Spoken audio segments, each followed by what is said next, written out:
Et bonjour tout le monde, je viens vous présenter un des derniers kits de tampons qu'on a réalisé dans l'atelier qui s'appelle Au pays imaginaire des contes de Noël. Donc ces tampons sont en vente dans un coffret DVD. Donc dans le coffret DVD, il y aura tous ces tampons. Ils sont montés sur mousse électrostatique et ils sont prêts à l'emploi. Donc voilà, ça, ce qui donne ceci. Donc vous avez le Père Noël avec son sac, vous avez deux sapins différents, vous avez les panneaux de direction avec tous ces petits mots qui peuvent après être tamponnés à l'intérieur des flèches de direction. Vous avez la pile de paquets cadeaux qui est quand même un assez gros tampon et celui du bonhomme de neige avec le Père Noël sur un nuage. Donc, ces tampons-là sont aussi à l'unité et vous pouvez les acheter ou monter sur mousse électrostatique. À ce moment-là, nous, on vous les monte sur mousse électrostatique. Ou alors, vous les montez vous-même sur mousse électrostatique et vous achetez une plaque de mousse ou deux selon le nombre de tampons que vous achetez. Cette mousse, moi, je préfère, maintenant après c'est une question d'habitude, je préfère celle qui est fine. C'est-à-dire que je trouve qu'elle est plus facile à découper et elle fonctionne aussi bien que la plus épaisse. Voilà. Donc les tampons sont en vente à l'unité ou en coffret DVD entier prêt à l'emploi. Alors, pour faire un de mes fonds de papier, je vais utiliser la gel presse. C'est une sorte de grosse épaisseur de silicone. Et donc pour le coup, j'ai choisi deux Distress. Une Distress Oxyde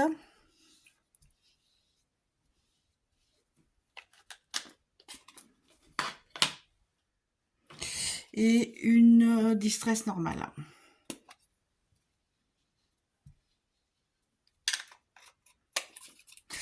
Là, je vais mettre un peu d'eau avec un petit pulvérisateur. Je prends un papier un petit peu épais et je vais venir l'appliquer tout doucement.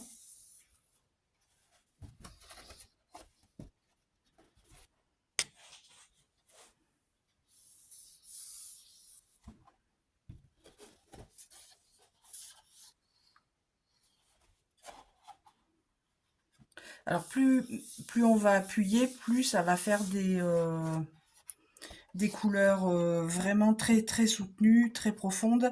Et là, moi, ce que je veux, c'est que ça fasse des petites gouttes par-ci par-là. Donc, je vais récupérer. Voilà, là en l'occurrence, si j'appuie un peu plus, voilà ce que ça donne.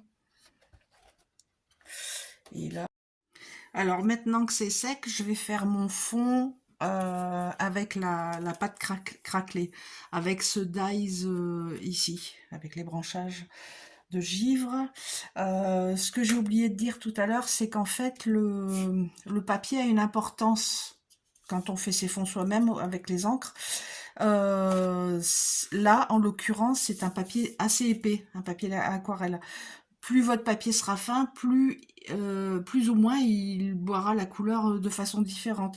Donc les tests, après, c'est à vous de les faire. Il est évident que plus le papier est fin, plus il gondole. Mais ça, après, ça peut se rectifier au moment du collage. Donc là, je vais récupérer un petit peu de pâte crackle.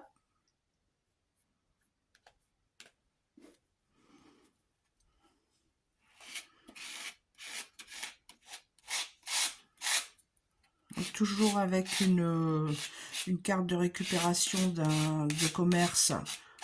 Voilà, c'est facile à nettoyer, c'est facile à étaler.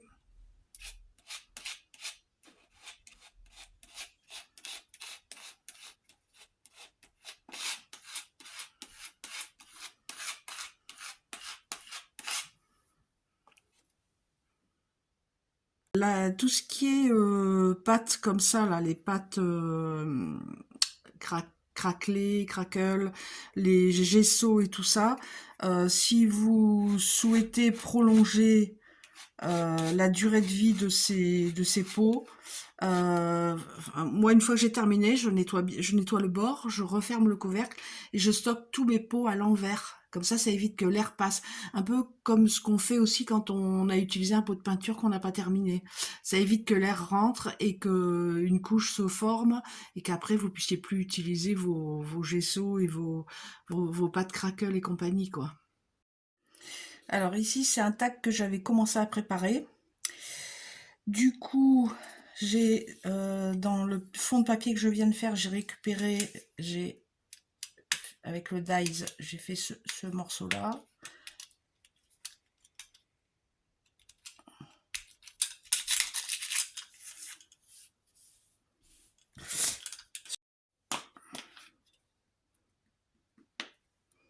Je vais me faire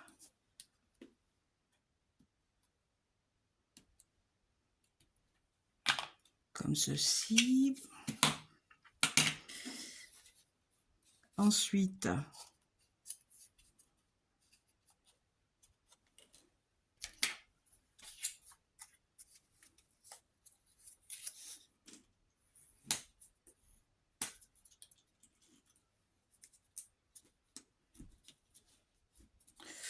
je fais le pliage. Mon papier est un peu épais, du coup,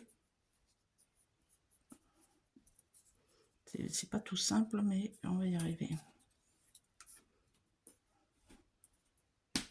Voilà, en fait... Ah, merde. Alors, le but, ça va être...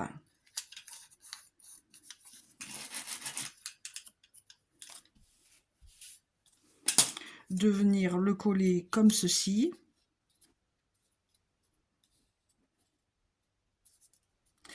Chose que je vais faire immédiatement.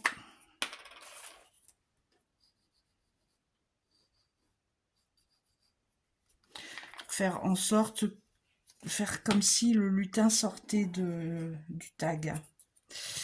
Donc,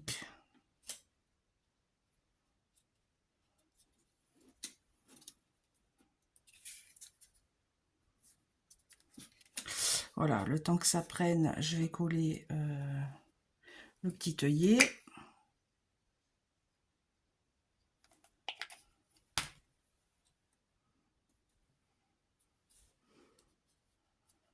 Pas mis assez de colle.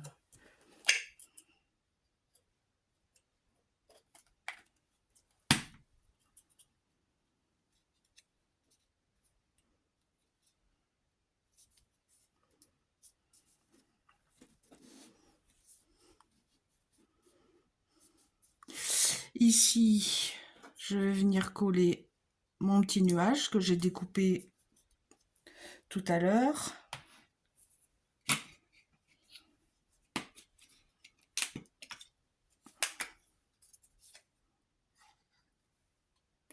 Je vais volontairement le faire dépasser un petit peu.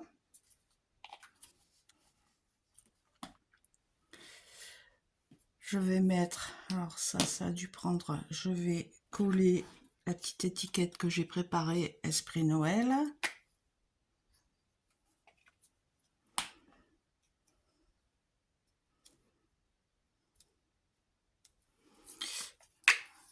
Pareil pour mon petit lutin, je vais le coller pour faire comme s'il sortait de la petite pochette.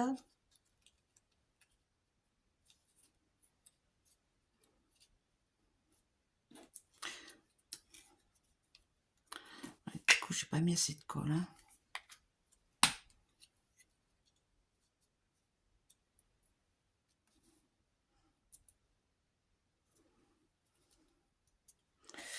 Et j'ai préparé un petit ruban. Voilà. Je vais mettre un petit ruban.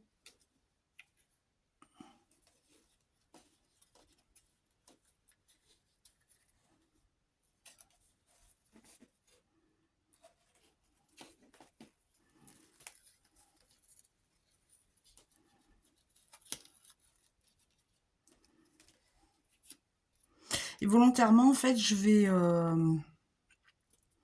Je vais pas coller entièrement le petit lutin, comme ça on a l'impression qu'il bouge. Bon voilà, ça c'est terminé. Maintenant je voulais vous parler du tag, du dies. Ce dies en fait il est assez sympa parce que vous avez donc vous avez deux tailles de grandes étiquettes que vous pouvez superposer. Vous avez des œillets que vous pouvez après utiliser. Vous avez alors une pochette comme celle que je viens d'utiliser ici, que vous pouvez mettre. Alors je vais retourner pour vous montrer le schéma qu'ils proposent là. C'est-à-dire qu'en fait, eux proposent de la mettre à peu près ici.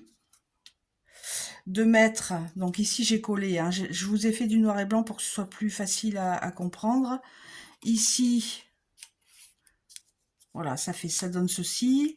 Celui-ci va rentrer dans celui-là. Bon, tout ça, ça sera à coller après, hein. Et vous avez donc, outre ces grandes étiquettes, il y a aussi d'autres tailles. Je l'ai mis, voilà. Donc vous pouvez après jongler avec vos étiquettes, vos petites encoches, en mettre une, mettre les deux, mettre celle-ci comme j'ai fait tout à l'heure en bas. Bon, l'avantage quand même de ce dies, c'est que il est très polyvalent. C'est-à-dire qu'en fait, vous pouvez l'utiliser aussi bien en carterie que pour faire des mini-albums ou faire des petites scénettes. Moi, je le trouve hyper sympa et on va dire intemporel, quoi. Il va toujours servir. Voilà, bon bah écoutez, j'espère que ce petit tuto vous a plu avec nos nouveautés, nos nouveaux tampons de Noël. Et puis je vous dis à bientôt pour une autre vidéo. Si vous avez des questions, n'hésitez pas. Et merci. Au revoir.